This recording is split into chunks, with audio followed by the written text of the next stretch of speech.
बिस्मिल्लाहिर्रहमानिर्रहीम। Salaried individuals जो हैं वो इनकम टैक्स रिटर्न अपना 2023 का किस तरह से फ़ाइल करेंगे, तो उसके लिए ये वीडियो मैं बना रहा हूँ। देखें, ये लॉगिन मैंने किया हुआ है IRIS में।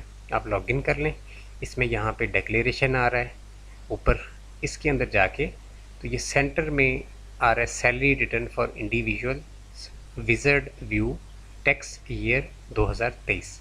इसको आप क्लिक करेंगे तो ओपन हो जाएगा डायरेक्टली, अगर ऑलरेडी आपने ओपन नहीं किया। अगर आपने ऑलरेडी ओपन किया था तो फिर उसने नीचे फिर इस तरह से आ जाना है, वहाँ से आप क्लिक नीचे करके इसको ओपन कर लें, क्योंकि ड्राफ्ट में वो जो है सेव हो जाता है। जब वंस आप क्लिक इसको करके ओपन कर लें तो ये ड्राफ्ट में सेव हो जाता है, चाहे आप डाटा एंटर करें या ना करें। इसमें ये सबसे ऊपर एम्प्लॉयमेंट का हेड है, इसमें ये सैलरी का हेड है। ठीक है जी, तो आप अब इसको सैलरी के हेड को ओपन कर लेंगे।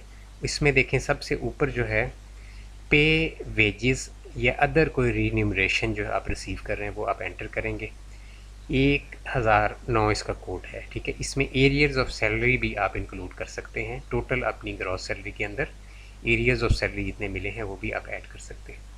अच्छा, उसमें नीचे कोई अलाउंस वगैरह अगर आप ले रहे हैं वो एंटर करेंगे। एक्सपेंडिचर रीएम्बर्समेंट अगर आपने कोई की हुई है वो 1059 में एंटर करेंगे। परक्विसिट अगर आप कोई ले रहे हैं जैसे ड्राइवर या माली, ठीक है, या कोई आपको किचन हेल्पर वगैरह अगर उन्होंने दिया हुआ है, राइट जी। और इसमें ट्रांसपोर्ट मोनेटाइजेशन भी शामिल है गवर्नमेंट सर्वेंट्स की। तो ये जो भी परक्विसिट्स हैं इसकी आप जो है, अगर तो माली वगैरह है तो उसकी पूरी सैलरी आपको ऐड करना होगी जो मालिक की तरफ से आपको यानी एम्प्लॉयर की तरफ से दिया गया है, या ड्राइवर दिया गया है तो वहाँ उसकी 12 महीने की पूरी सैलरी जो है वो यहाँ पे आप एंटर करेंगे। ठीक है जी। उसके बाद जनाब प्रॉफिट इन ल्यू ऑफ और इन एडिशन टू पे वेजेस और other remuneration including employment termination benefits. तो इसमें कोई और अगर आप एडिशनल बेनिफिट ले रहे हैं, एम्प्लॉयमेंट टर्मिनेशन बेनिफिट भी जो है वो भी इसी हेड में आएगा। ये मेन हेड्स थे, इनको मैंने शॉर्टली डिस्कस कर लिया है। इस पर मेरी पूरी डिटेल्ड वीडियो 22 मिनट की मौजूद है इनकम टैक्स ऑर्डिनेंस के अंदर। जो बेसिकली सेक्शंस हैं पर्टिकुलरली सैलरी इनकम के, उनको मैंने डिस्कस किया हुआ है। अगर आपको वो नहीं मिल रही तो मुझे कमेंट कर दें, मैं आपको कमेंट में उसका लिंक भेज दूँगा उस वीडियो का। ठीक है जी। तो यहाँ पे हम सिंपल केस एक जो है यहाँ पे डील करेंगे, जिसमें एक बंदा जिसको सिर्फ तनख्वाह मिल रही है उसकी तनख्वाह ही एंटर करेंगे। तो अब उसको और कोई बेनिफिट मिल नहीं रहा बंदे को, तो इसको तनख्वाह कितनी मिल रही है जी? 29,40,000 इसको साल की जो है वो सैलरी मिल रही है। ये ग्रॉस सैलरी आपने एंटर करनी है, यानी कि अपनी पे स्लिप लेके आएँ आप अपनी ऑर्गेनाइजेशन से या अपने एम्प्लॉयर से, और वहाँ से आप ग्रॉस सैलरी देखें। जो बैंक में आपकी सैलरी होती है इसको बोलते हैं नेट सैलरी, यानी ये टैक्स कटने के बाद में होती है जो बैंक में आती है।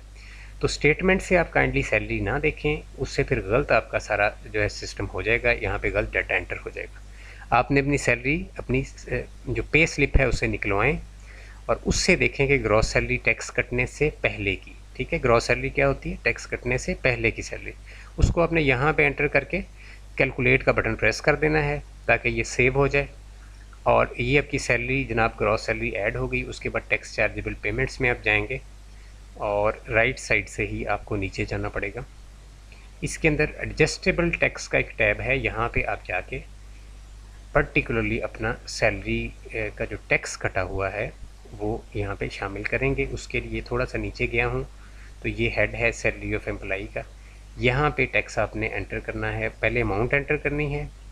ठीक है जी, रिसिप्ट वैल्यू है इस वजह से यहाँ पे पहले अमाउंट आप एंटर करेंगे कि 29,40,000 रुपये आपने साल में ग्रॉस सैलरी ली है। इस पे कटने वाली अमाउंट जो है वो अब मेरे सामने जो सैलरी स्लिप पड़ी हुई है उससे मैं देख रहा हूँ तो ये 2,73,000 इनका कटा है। अच्छा, ये क्या होता है? अब ये बेसिकली जो हमने टैब खोला है इसको तो थोड़ा सा डिस्कस भी साथ साथ में करता जाता हूँ ताकि आपके नॉलेज में इजाफा हो जाए। ये टैब हमने जनाब खोला था एडजस्टेबल टैक्स का। ठीक है, ये मैं आपको दिखा भी रहा हूँ नीचे जाके, ऑल दो मुझे काफ़ी नीचे जाना पड़ा इसके लिए। तो ये एडजस्टेबल टैक्स का टैब है टैक्स चार्जेबल पेमेंट में। इसका मतलब ये होता है कि एडजस्टेबल टैक्स वो टैक्स होते हैं जो कि ऑलरेडी आपके विद होल्डिंग टैक्स के तौर पे एम्प्लॉयर ने काट लिए हुए हैं। अब 2,73,000 यहाँ पे एंटर करके आपने कैलकुलेट का बटन दोबारा प्रेस करना है एक दफ़ा ताकि ये भी अपडेट हो जाए।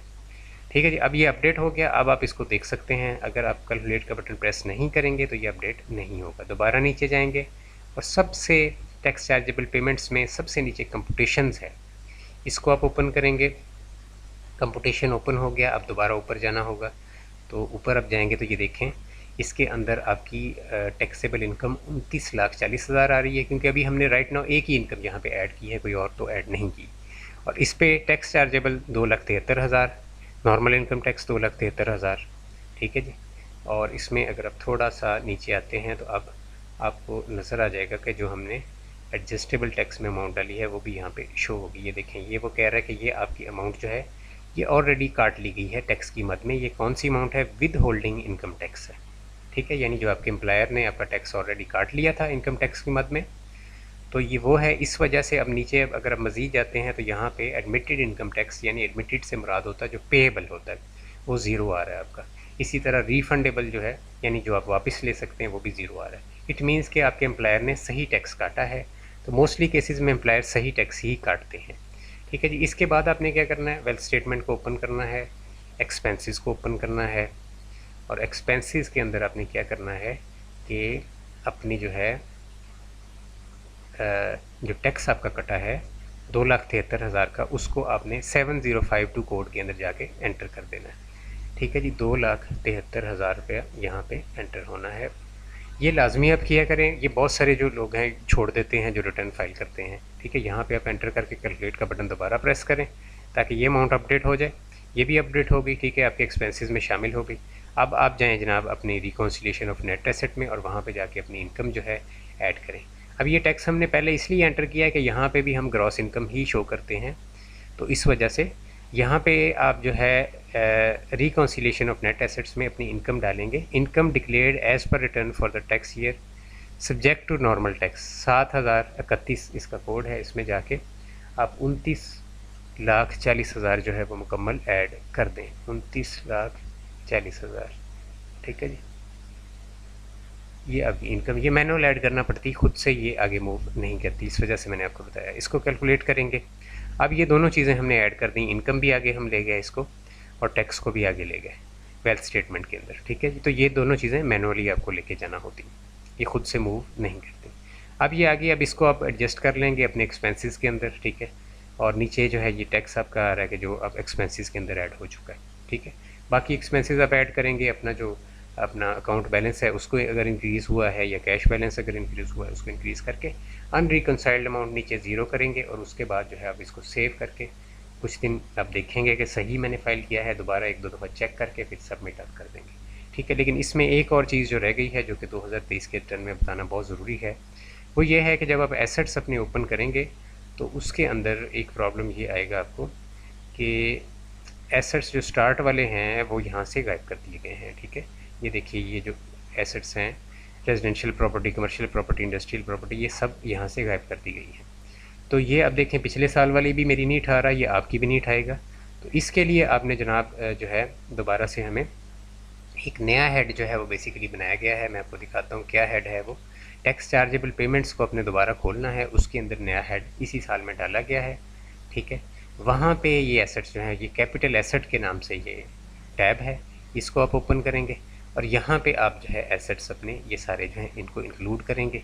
Agricultural property, farm house, residential property, commercial property, industrial property, any other immovable property. यहाँ प्लस के निशान से, जैसे रेजिडेंशियल प्रॉपर्टी एंटर करनी है तो प्लस के निशान से डाल के, तो इसमें आप एग्जम्पशन क्लेम करेंगे या नहीं करेंगे, इस पर मेरी सेपरेट वीडियो मौजूद है इसी चैनल के ऊपर। ये यहाँ पे नीचे एग्जम्पशन है, ठीक है। जैसे जो आपका रहायशी घर है उस पर आपको एग्जम्पशन मिल जाती है, ठीक है। तो कौन सी एग्जम्पशन आप क्लेम करेंगे, कौन सी नहीं करेंगे, ये आप वो मेरी सेपरेट वीडियोस पे देख लें। और जिस तरह ये इसमें वन कैपिटल एसेट वाली एग्जम्पशन मैं क्लेम कर देता हूँ और फिर इसको मैं सबमिट करूँगा तो ये यहाँ पे यहाँ विजिबल हो जाएगा, ठीक है।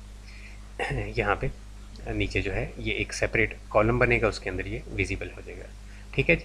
तो इस तरह से आप अपने एसेट्स ऐड करेंगे, बट उससे पहले दूसरी वीडियो ज़रूर देख लीजिएगा कि एग्जम्पशंस आप लाजमी क्लेम करें, अदरवाइज़ इस पर टैक्सेशन हैवी किस्म की अभी लगाएंगे, इसको 7E बोलते हैं, ठीक है।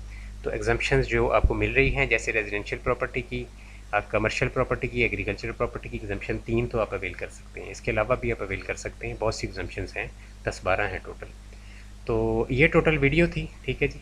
एग्जम्पशंस ऑन 7E पे सेपरेट वीडियो देख लें तो आपको पता चल जाएगा कि किस तरह से क्लेम करनी है। तो ये आपको करना पड़ेगा इस साल में।